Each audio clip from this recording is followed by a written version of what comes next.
గోధుమ రవ్వలోకి పెరుగు వేసి చేసిన ఈ రెసిపీ చాలా రుచిగా చాలా టేస్టీగా అయితే ఉంటుందండి. ఈ రెసిపీ వచ్చేసి ఇంటిల్లిపాది అందరికీ నచ్చుతుంది. అంత టేస్టీగా అయితే ఉంటుంది. ఇంకెందుకు ఫ్రెండ్స్ ఆలస్యం, ఎలా చేయాలో ఏంటో అనేది వీడియోలోకి అయితే వెళ్ళిపోయి చూద్దామా మరి.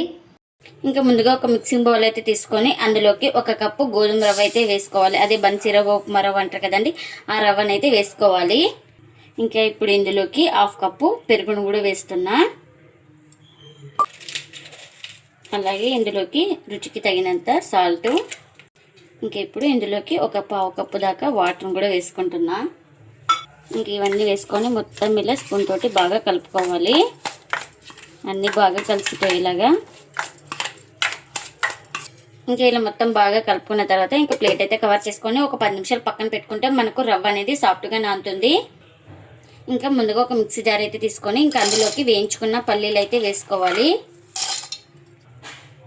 ఇంకా ఇందులోకి ఒక 2 స్పూన్ల దాకా పుట్నాల పప్పును కూడా తీసుకుంటున్నా. నేను ఇక్కడ మిర్చి ప్లేస్లో కారం అయితే వేసుకుంటున్నాను. మీరు కావాలంటే మిర్చి కూడా వేసుకోవచ్చు. అలాగే రుచికి తగినంత సాల్ట్. గ్రైండ్ చేసుకోవడానికి కాస్త వాటర్ కూడా వేసుకొని ఇంకా ఇప్పుడు మూత పెట్టుకొని గ్రైండ్ చేసుకోవాలి. ఇంకా గ్రైండ్ చేసుకున్న చట్నీని ఒక బౌల్ తీసుకొని ఇంకా అందులోకి అయితే వేసుకుంటున్నా. ఇంకా పోపు కూడా పెట్టుకున్నానండి. ఆ పోపును కూడా ఇందులోకి అయితే వేసుకుంటున్నా చట్నీలోకి. ఇంకా మనకు చట్నీ అయితే రెడీ అయిపోయింది. ఒక 10 నిమిషాల తర్వాత అయితే చూపిస్తున్నాను చూడండి. ఇంకా రవ్వ కూడా మనకు బాగా పీల్చుకుంది కదా.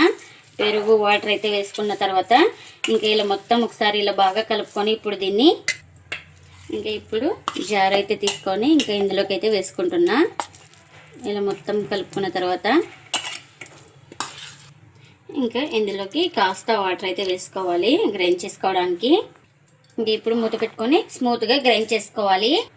గ్రైండ్ చేసుకున్న తర్వాత ఒక బౌల్లోకి అయితే తీసుకుంటున్నాను. ఈ పిండిని అయితే ఇలా స్మూత్గా గ్రైండ్ చేసుకోవాలి. మనకు దోశ బ్యాటర్ ఎలా ఉంటుందో సేమ్ అలా ఉండాలి. ఇంక ఇప్పుడు ఇందులోకి ఒక 1/4 టీ స్పూన్ దాకా వంట సోడాను కూడా వేసుకోవాలి. ఇంకా ఈ వంట సోడా వేసుకున్న తర్వాత మొత్తం ఇలా బాగా కలుపుకోవాలి. బ్యాటర్ని వచ్చేసి మనం ముందుగానే సాల్ట్ వేసుకున్నాం కాబట్టి ఇంకా ఓన్లీ వంట సోడా అయితే వేసుకొని పిండిని అయితే ఇలా బాగా కలుపుకోవాలి. బబుల్స్ వచ్చే వరకు మనకు బాగా ఇలా వంట సోడా వేసి బాగా కలిపితే ఇలా బబుల్స్ అయితే వస్తాయి చూడండి. బాగా పొంగినట్టు ఉంటుంది పిండి అయితే. మనకు ఇన్స్టెంట్గా చేస్తున్నాం కాబట్టి వంట సోడా అయితే వేసుకున్నాము. ఇంకా మనకు బ్యాటర్ అయితే ఇలా ఉండాలి చూడండి. ఇక్కడ వీడియోలో చూపిస్తున్నాను కదా, ఈ విధంగా అయితే ఉండాలి. మనకు బ్యాటర్ అయితే రెడీ అయిపోయింది. ఇంకా నేను పెన్నం కూడా పెట్టేసుకున్నానండి. పెన్నం కూడా హీట్ అయింది. ఇప్పుడు మనం ఈ బ్యాటర్ని మొత్తం ఒకసారి బాగా కలుపుకొని మనం ఒక గెరిట పిండిని అయితే తీసుకొని ఇలా వేసుకోవాలి. ఇలా వేసుకొని లైట్గా స్ప్రెడ్ చేసుకోవాలి.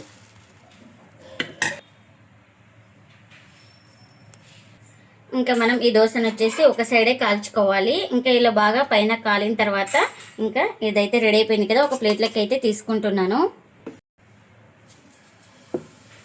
ఇలా మనకి ఎంత కావాలో అంత పిండి అయితే వేసుకొని ఇలా లైట్గా స్ప్రెడ్ చేసుకోవాలి.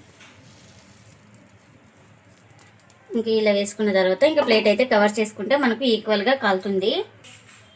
ఇంక ఇప్పుడు చూడండి, మనకు ఇదైతే రెడీ అయిపోయింది కదా. ఇలా పైన మొత్తం తడి మొత్తం మారిపోవాలి.